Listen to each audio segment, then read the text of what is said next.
Good morning. This is Dr. Pan recording live from Tucson, Arizona.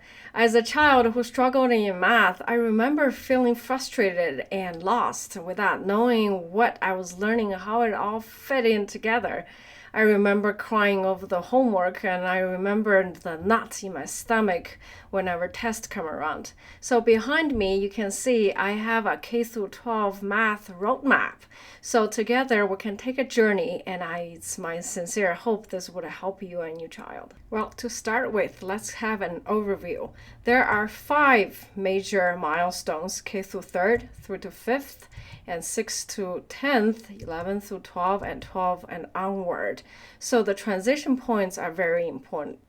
Well, let's take a look at each one of them, starting from K through 3rd. Here we have adding, subtracting, and of course multiplication table. Later on, I will have another clip on how to deal with multiplication table the most powerful way so you can avoid the memorization. Moving on to next transition point, we have long division, decimal, and percentage. Now, all this is going to lead to fractions. Fractions is one of the most important mathematical concepts introduced in arithmetics. Next transition point is 6th through 10th grade. Now, 6th grade is particularly difficult for a lot of students for several reasons. One, mathematically, that's the first time word problems are introduced. Word problems are application of the stuff that kids have been learning so far, ratios, fractions, they all come into play. And also socially, a lot of students start going away from the primary school into the secondary school where the social tension is getting a little more difficult for a lot of kids to manage. So if you have a 6th grader going into the 6th grade, you really want to pay attention and help ease that transition. Mathematically, after the 6th grade, 7th and 8th, which is all pre-algebra, a lot of students move into the algebra 1.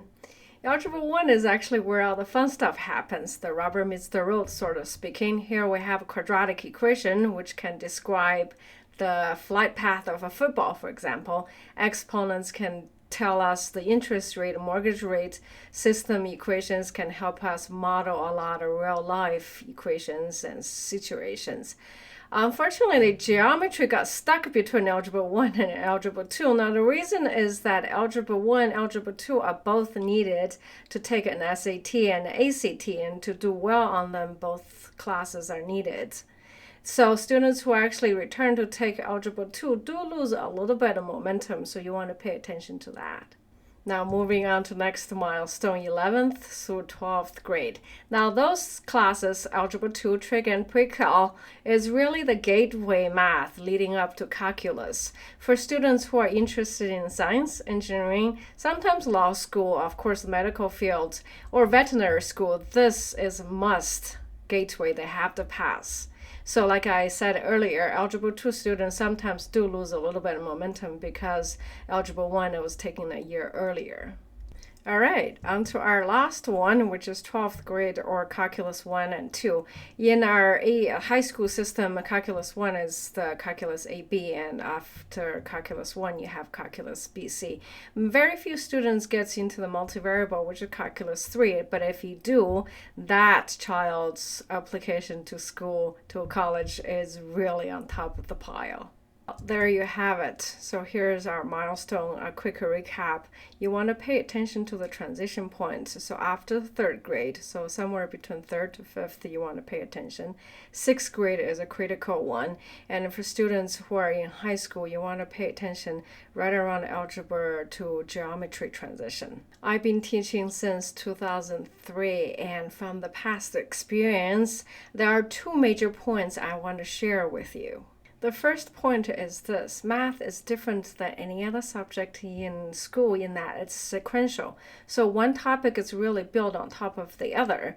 Without succeeding in the foundation ones, the top of the building is going to crumble. For example, if a child comes in for Algebra 1 quadratic problem, if you really trace it back, it's probably going to relate it to something back into fraction.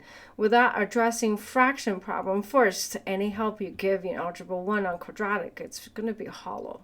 So the thing to do then is not to rush through fixing algebra problem. Make sure you talk to the teacher or math coach or math tutor. Make sure you know what foundation problem was not addressed properly. Address that first. The second thing is math is kind of like a language. It should be treated as so. To learn a foreign language, you need to practice daily and you need to have a good feedback. So even though math is more than just a grade, the way you can spot the trouble upcoming is through the test scores. If your child consistently getting 90 or above, everything is fine. Between 80 to 90, you have some test taking problems, a small one maybe, but between 70 and 80, there's some foundation holes. Below 70, that is really a warning sign. Having dealt with my own math struggle and gone through the frustration and experienced the freedom able to pursue a telescope design program here at UA, I want my students to have the freedom to pursue their passion. So there you have it. I hope this has been helpful presentation for you. Hi, this is Dr. Pan recording live from Tucson, Arizona. Our children are so precious. And they are a lot of work, but they grow up so fast. So for all you parents out there, I appreciate you.